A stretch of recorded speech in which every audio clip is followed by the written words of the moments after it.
அவர் இறங்கிடும் நேரமே.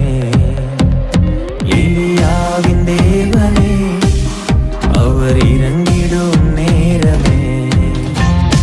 அசைவாடும் அனலாக்கும் எங்கள் அக்கினி ஜுவாலையே. அசைவாடும் அனலாக்கும் எங்கள் அக்கினி ஜுவாலையே. எலியாவின் தேவனே அவர் இறங்கிடும் நேரமே. கர்த்தருடைய நாமம் மகிமைப்படுவதாக. ஆண்டவரும் அருமை இரட்சகருமாகிய இயேசுவின் நாமத்தினால இந்த நாளுக்காய் சோதரிக்கிறேன். கர்த்தர் நம்மோடு கூட பேசும்படி நம்ம கேட்போம். பரிசுத்த தேவன் எங்களோடு பேசுங்கப்பா, இயேசுவின் நாமத்தின் பிதாவே, ஆமாம். எடுத்து வாசிப்போம். ரோமர் 12ஆம் அதிகாரம் அதுல 14ஆம் வசனத்தை கூட வாசிப்போம். உங்களை துன்பப்படுத்துறவர்களுக்கு என்னவனும் ஆசீர்வதிங்கள், ஆசீர்வதிக்க வேண்டியதன்றி சபிக்காதிருங்கள் என்று எழுதப்பட்டிருக்கிறது. என்ன பண்ணுதான்? உங்களை துன்பப்படுத்திருக்கா என்ன பண்ணுமா? ஜெபம் பண்ணுமா. ஆசீர்வதிக்கிற ஒளி என்ன பண்ண கூடாது, யாரையும் சபிக்க கூடாது. இன்னைக்கு எதாத்தாலும் ஆமா சொந்த பிள்ளைகள் சரி, இது கணவன் சரி, யாராவது ஆமா என்னாலும் என்ன பண்ணுது, ஆமா பேசுறது, வாய்க்கு வந்தபடி என்ன பண்றது, பேசுறது. ஆமா சபிக்க கூடாது அப்படி சொல்லக்கூடாது. ஏன்னா ஆமா ஆண்டவர் அப்படி சொல்ல என்ன பண்றாரு, ஆசீர்வதிங்கள் என்று சொல்லியிருக்காரு. ஏன்னா நல்ல வார்த்தையில் என்ன பண்ண, ஒரு ஊற்றுல இருந்து நல்ல தண்ணியும் வருது, தித்திப்பான தண்ணியும் கூடாது. நல்ல மரம் நல்ல கனி தான் கொடுக்கும், கெட்ட மரம் கெட்ட கனி தான் கொடுக்கும். ஸ்தோத்திரம். அப்ப நம்ம என்ன பண்ணுவோம், இயேசுவை அறிந்து கொண்டிருக்கிற பிள்ளை என்ன பண்ணுவோம், நல்ல கசப்புள்ள கனியை கொடுக்காம நல்ல கனி கொடுக்கிற மரமாக என்ன பண்ணணும், நல்ல வார்த்தைகளை பேசணும். ஸ்தோத்திரம். அது குடும்பத்திலும் சரி பிள்ளைகளும் சரி யாரும் நல்ல வார்த்தையில சபிக்க கூடாது. ஆமா எதா இருந்தாலும் சவமான வார்த்தை பண்றது, விடுறது. அவன் சொல்லிட்டு அப்புறம் ஐயா இப்படி சொல்லிட்டேனே அப்படின்னு முழிக்கிறது. அப்படி பண்ண என்ன பண்ண, ஒருவேளை என்ன பண்ணாரு, சொல்லக்கூடாது. ஆமா நல்ல காரியத்தை சொல்லுங்க. அன்புல என்ன பண்ணும், அன்புல சொல்லும் பொழுது எலும்பு என்ன பண்ணுமா, அது நொறுங்கும். ஆமா கர்த்தருக்கு மகிமை. ஏன்னா ஆண்டவர் எத்தனையோ காரியங்கள் நம்ம செஞ்சு பார்த்தோம். அப்போ அன்பானது இயேசு நமக்காக என்ன பண்ண, ஜீவனையே கொடுத்தார். இப்போ ஆண்டவர் பட்டயத்தை என்ன பண்ண, பட்டயத்தோட அன்போட வரவா இல்ல பிறம்போட வருவாங்கிறாரு.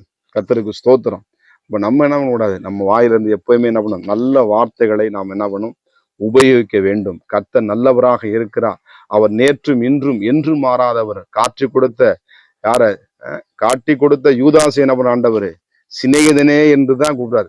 ஆமா அந்த அளவு தேவன் என்ன பண்ணாரு, அந்த முத்தத்தினாலே என்னை காட்டி கொடுக்குற அவன் நினைப்பான் ஏன்னா துரோகி அப்படி இப்படின்னு என்ன பண்ணல, அவரை சொல்லல. ஆண்டோடைய வார்த்தையை நம்ம கவனிக்கும் பொழுது அவன் ஏசப்பா பிள்ளை என்ன பண்ண, ஏசப்பா பிள்ளைய மாதிரி தான் பேசணும். ஆமா வேறு மாதிரி என்ன பண்ணக்கூடாது, நம்ம பேசக்கூடாது. வேற ஆவிய, தேவனுடைய ஆவியை பெற்றிருக்கலாம். இயேசுனுடைய வல்லமையின் வார்த்தையை நம்ம என்ன பண்ணணும், பெற்றுக்கொண்டு நல்ல காரியங்களை சுடர்களாக, வெளிச்சமாக, உப்பாக இந்த பூமியிலே நாம் என்ன பண்ணும், கனி கொடுக்க வேண்டும் என்று தேவன் விரும்ப. நம்ம அசுத்தத்திற்கு அல்ல, என்ன பண்ண, பரிசுத்தத்துக்கு என்று தேவன் நம்ம என்ன பண்ணாருங்க, அழைத்திருக்கிறார். கர்த்தருக்கு மகிமை உண்டாகுது. அது வசனம் சொல்லுது பாருங்க, 10ஆம் வசனம். பிரியமானவர்களை, பழிவாங்குதல் எனக்குரியது, நானே பதில் செய்வேன் என்று கர்த்தர் சொல்லுகிறார் என்று எழுதியிருக்கிறபடினால் நீங்கள் பழி வாங்காமல் கோபாக்கினிக்கு இடம் கொடுங்கள். 12:19 சொல்லுது. ஆமா என்ன பண்ணணுமா, பழி வாங்கணும். யாரும் என்ன பண்ணாது, நான் பழி வாங்க கூடாது. அப்ப பழி வாங்க யாருக்குனா ஏசப்பட கொடுக்குறோம், அவர் பார்த்துக்கிறார். நம்ம வாட்டு கத்திர என்ன பண்ண, சோத்திரம் பண்ணி ஏசப்பா நீங்க என் வாழ்க்கையில நீ பெரியவரா இருக்கிறீங்க, எனக்கு வாய் என்ன பண்ணு, நான் நன்மையா நல்ல காரியங்களை பேசணும் ஏசப்பா, என் குடும்பத்துல நான் சந்தோஷமா வாழ்ந்து நாமத்தை மையப்படுத்த உதவி செய்யுங்கப்பான்னு கேட்டீங்கன்னா நிச்சயமாய் தேவனை கத்திர வாய்களுக்கு காவல் வைத்து நீங்க வாயின் நன்மைகளை நீங்க புசிப்பீங்க.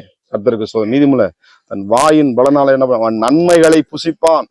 கர்த்தருக்கு மகிமை உண்டாப்பதாக இந்த இடத்துல எழுதப்பட்டிருக்கிறது. நம்ம கோபாக்கினைக்கு ஆமா இடம் கொடுங்க. அப்ப தேவனுடைய கோபம் என்ன பண்ணது, ஒரு நாள் பற்றி பயங்கரம் எரிய போகுது.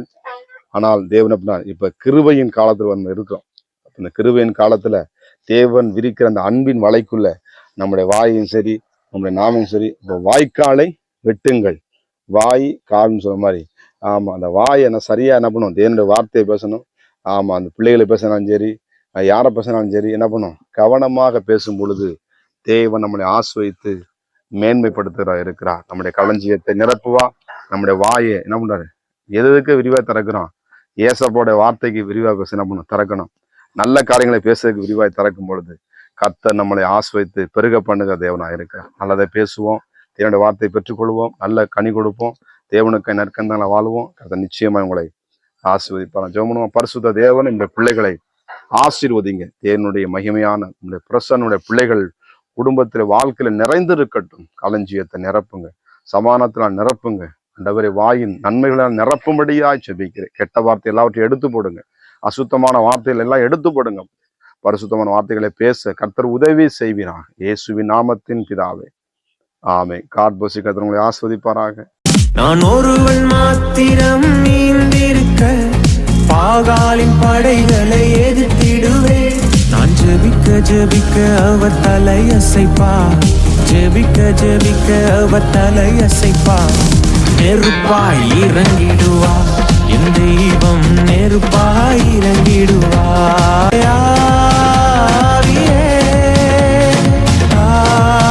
ஆவியே, அசைவாடும் அனலாக்கும் எங்கள் அக்கினி ஜுவாலையே, அசைவாடும் அனலாக்கும் எங்கள் அக்கினி ஜுவாலையே.